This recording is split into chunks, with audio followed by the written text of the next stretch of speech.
Hi. നിങ്ങളാരെങ്കിലും book open ചെയ്തു പഠിക്കാനിരുന്നിട്ട് ഫോണൊന്ന് check ചെയ്യട്ടെ എന്ന് വിചാരിച്ചിട്ട് 1 മിനിറ്റിലേക്ക് ഫോൺ എടുത്തിട്ട് പിന്നെ ആ മിനിറ്റ് നീണ്ടുപോയിട്ട് 5 മിനിറ്റോ 10 മിനിറ്റോ മണിക്കൂറുകളോ അങ്ങനെ നീണ്ടുപോയിട്ടുണ്ടോ? അതും അല്ലെങ്കിൽ 5-6 മണിക്കൂറൊക്കെ സ്റ്റഡി ടേബിളിലിരുന്ന് പഠിച്ചിട്ട് പിന്നെ അയ്യോ ഞാൻ ഇന്നൊന്നും പഠിച്ചിട്ടില്ലല്ലോ, ഞാൻ എന്തൊക്കെയാണ് പഠിച്ചത്, അങ്ങനെ ഒരു ഫീലിംഗ് വന്നിട്ടുണ്ടോ? ഇങ്ങനെയൊക്കെ വന്നാൽ പിന്നെ എന്താ നമ്മൾ ചെയ്യുക? നമുക്ക് പിന്നെ ഫ്രസ്ട്രേഷൻ ആവും, ദേഷ്യമാവും, നമ്മൾ ഇത്രയും ടൈം കളഞ്ഞല്ലോ എന്ന് ഓർത്തിട്ട് ബാക്കി ടൈം കൂടെ നമ്മൾ കളയും അല്ലേ? ഇതൊക്കെ ഒത്തിരി പേർക്ക് ഉണ്ടാകുന്ന കാര്യമാണ്.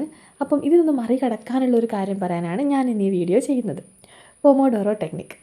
ഒത്തിരി പേര് ചിലപ്പോൾ ഇതിനെപ്പറ്റി കേട്ട് കാണും, എന്നാൽ ഇതിനെപ്പറ്റി അറിയാത്തവരും ഉണ്ടാവുമായിരിക്കും. അപ്പോൾ അറിയാത്തവർക്ക് ഇതെന്തായാലും യൂസ്ഫുൾ ആവും.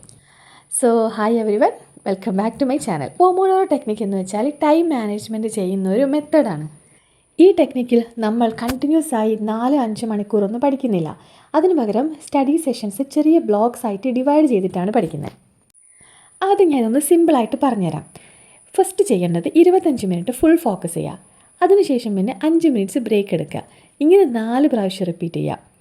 ഇങ്ങനെ 4 സെഷൻ കംപ്ലീറ്റ് ചെയ്ത് കഴിഞ്ഞാൽ ഒരു 15 to 30 മിനിറ്റ്സ് ലോങ് ബ്രേക്ക് എടുക്കാം. എന്താ സിമ്പിളല്ലേ? ഞാൻ ഒന്നും കൂടി ഡീറ്റെയിൽ ആയിട്ട് പറഞ്ഞുതരാം കേട്ടോ.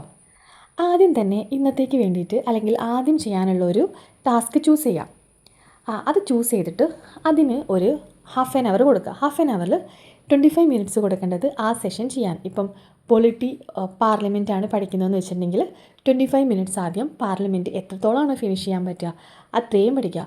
പ്രത്യേകം ശ്രദ്ധിക്കുക, ആ 25 മിനിറ്റ്സ് മാത്രമേ പഠിക്കാൻ പാടുള്ളൂ. കറക്റ്റ് ഒരു ടൈമർ വെച്ചിട്ട് പഠിക്കാം, അലാം സെറ്റ് ചെയ്തിട്ട് പഠിക്കാം. എങ്ങനെയാണെന്ന് വെച്ചാൽ അങ്ങനെ ചെയ്യാം. എന്നിട്ട് കറക്റ്റ് അലാം റിങ് ചെയ്യുന്ന ടൈമിൽ പഠിത്തം സ്റ്റോപ്പ് ചെയ്യാം. ഓക്കെ. പിന്നെ 5 മിനിറ്റ്സ് ബ്രേക്കാണ്. പിന്നെ ഇത് തന്നെ റിപ്പീറ്റ് 25 മിനിറ്റ്സ് വരുന്ന 4 സെഷൻസ് എടുക്കുക. ഇൻ ബിറ്റ്വീൻ 5 മിനിറ്റ്സ് ബ്രേക്ക് എടുക്കുക.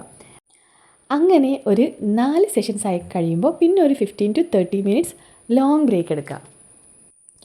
ഇപ്പോഴും കുറേ പേർക്ക് ഡൗട്ട് ഉണ്ടാവുമായിരിക്കും 25 മിനിറ്റ്സ് മതിയോന്ന്. ആക്ച്വലി ഇതെല്ലാവർക്കും സെയിം അല്ല. ബിഗിനിങ്ങിലൊക്കെ 25 മിനിറ്റ്സ് നല്ലതാണ് സെറ്റ് ചെയ്ത് വെക്കുന്നത്. പിന്നെ ഫോക്കസ് ഇമ്പ്രൂവ് ആയാൽ ഒരു 45 മിനിറ്റ്സ് സ്റ്റഡി 10 മിനിറ്റ്സ് ബ്രേക്ക്, അല്ലെങ്കിൽ 45 മിനിറ്റ്സ് സ്റ്റഡി 5 മിനിറ്റ്സ് ബ്രേക്ക്, അങ്ങനെ എങ്ങനെയാണോ നമുക്ക് പറ്റുന്നത് അതിനനുസരിച്ച് നമുക്കിത് അഡ്ജസ്റ്റ് ചെയ്യാം. ഇവിടെ ഇമ്പോർട്ടൻ്റ് ടൈമറാണ്, അല്ലാണ്ട് ഫോക്കസ് അല്ല. സ്റ്റാർട്ടിങ്ങിൽ നമുക്കൊരു ഫോക്കസ് കിട്ടാൻ വേണ്ടിയിട്ടാണ് 25 മിനിറ്റ്സ് എന്ന് പറയുന്നത്. പിന്നെ ഇത് ചെയ്യുമ്പോൾ ചില മിസ്റ്റേക്സൊക്കെ എന്തായാലും അവോയ്ഡ് ചെയ്യണം കേട്ടോ. ഫോൺ ചെക്ക് ചെയ്യരുതെന്ന് വെച്ചാൽ ചെക്ക് ചെയ്യരുത്. അതിനിടയ്ക്ക് ഒരു തവണ ഒന്ന് ചെക്ക് ചെയ്യട്ടെ എന്ന് വിചാരിക്കരുത്. അതേപോലെ തന്നെ ബ്രേക്ക് സ്കിപ്പ് ചെയ്യരുത്. നിങ്ങൾ എവിടെ വരെയാണോ പഠിക്കുന്നത് ടൈമർ 25 മിനിറ്റ്സ് ആയിക്കഴിഞ്ഞാൽ അവിടെ സ്റ്റോപ്പ് ചെയ്യാം. അല്ലാതെ ആ ബ്രേക്ക് സ്കിപ്പ് ചെയ്യരുത്. ടാസ്ക് പ്ലാൻ ചെയ്യാതെ ഒരിക്കലും ടൈമർ സ്റ്റാർട്ട് ചെയ്യാനും പാടില്ല. ഈ ടെക്നിക്ക് വർക്ക് ചെയ്യുന്നത് എന്തുകൊണ്ടാണെന്നറിയോ? നമ്മുടെ ബ്രെയിൻ കണ്ടിന്യൂസ് ഫോക്കസ് മെയിൻറ്റെയിൻ ചെയ്യാൻ വേണ്ടി ഡിസൈൻ ചെയ്തിട്ടുള്ളതല്ല.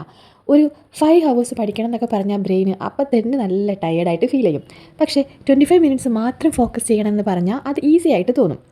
അപ്പോൾ അതാണ് ഈ ടെക്നിക്കിൻ്റെ ഒരു മാജിക്ക്.